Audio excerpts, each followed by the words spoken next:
এই যে বাচ্চাটি রয়েছে ওর পরিবারের কাউকেই খুঁজে পাচ্ছে না, একা একা এই যে ফেনী সদর হসপিটালে সেখানে কিন্তু ও এখন অবস্থান করছে। আর এই বন্যার পানিতে ওর পায়ে একটু ফ্র্যাকচার হয়েছে এবং এই যে বাচ্চাটি রয়েছে ওর দেখাশোনা করতেছে ফেনী সদর হসপিটাল। এবং এই সাইডে এক আপা রয়েছে, আপা তার বাচ্চাকে নিয়ে বন্যার দিন চলে এসেছে এবং এরপরে কিন্তু আর তার পরিবারের আসলে যারা তাদের কারোই কিন্তু আসলে খোঁজ পাওয়া যাচ্ছে না এখন পর্যন্ত। তিনি ফেনী সদর হসপিটালের দোতলায় অবস্থান করছে।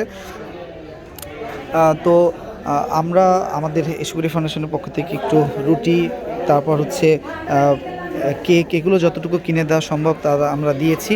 তো ওদের যদি পাশে কেউ দাঁড়াতে চান একটু এখানে এসে আপনারা দেখতে পারেন ফেনী সদর হসপিটালে। আজকে হচ্ছে সোমবার 26 তারিখ 8 মাস 2024। তো এই বিষয়টি আপনাদের সামনে একটু তুলে ধরলাম। যদি আপনারা ওদের পাশে একটু দাঁড়াতে পারেন, একটু দাঁড়াবেন।